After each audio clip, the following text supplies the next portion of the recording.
Dapaon, tout comme les autres villes de la région des Savanes, située à environ 600 km de la côte Lomé, vit aussi le sommet sur la sûreté, la sécurité maritime et le développement en Afrique.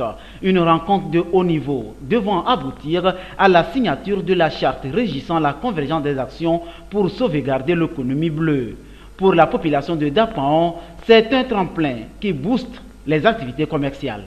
Vraiment, si nous voyons les motos que nous vendons, c'est grâce à la sécurité de la mer que nous avons ça. C'est par les bateaux que ça vient et les pieds détachés que nous vendons. C'est grâce à ça, vraiment, nous félicitons l'État togolais. S'il n'y avait pas ça, vraiment, ce serait difficile pour nous de survivre.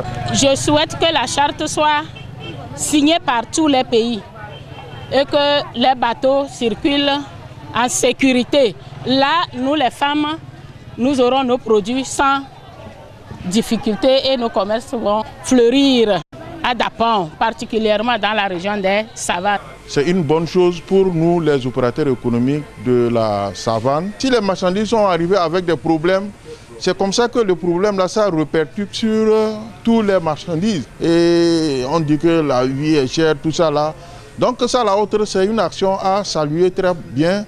Si tous les pays conjuguent leurs efforts pour la sécurité maritime et tout ça là, vraiment ce serait très bon. Dans le Pengal, c'est la même appréciation de la chose.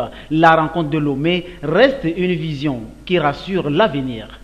Donc désormais, si vous commettez votre forfait au Togo, ne croyez pas que vous allez vivre vos lunes de miel, par exemple en Angola ou je ne sais pas où, au Gabon. Donc le même bâton avec lequel on va vous frapper au Togo sera également utilisé contre vous de l'autre côté, donc partout à travers le pays. Et je crois que c'est là toute l'Afrique qui gagne.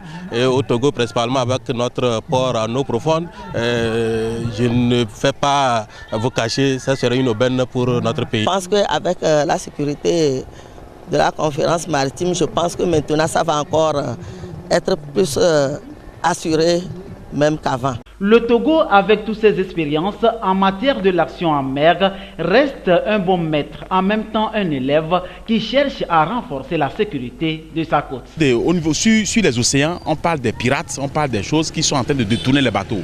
Donc vraiment, je dirais que c'est une très belle idée que le gouvernement a eue en organisant ce sommet, afin de converger les efforts et développer des techniques de sécurité maritime pour permettre aux bateaux de venir au pays et favoriser beaucoup de commerce. Donc sur le plan économique, vraiment ça va propulser le Togo très loin. Mais le Togo commence déjà à tirer profit.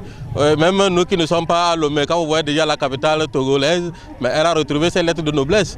Et non seulement ça, avec notre port, actuellement vous avez plusieurs bateaux qui mouillent dans nos eaux territoriales, attendant même d'aller décharger dans les autres ports. C'est le panier de la ménagère qui sera également rempli pour nous fonctionner. Beaucoup de pays vont apprendre parce que le Togo a toujours été un bon élève et un bon enseignant également. Je pense que ça fait partie de la tendance du Togo à être un pays de paix, un pays d'amour, de fraternité, un pays exemplaire en Afrique pour dire aux autres pays une façon originale de trouver la paix et la sécurité. Du 10 au 15 octobre 2016, de grandes décisions seront prises au Togo pour coordonner les efforts et renforcer l'action en mer. Le sommet extraordinaire de l'Union africaine au Togo hisse davantage le pays dans le concert des grandes nations.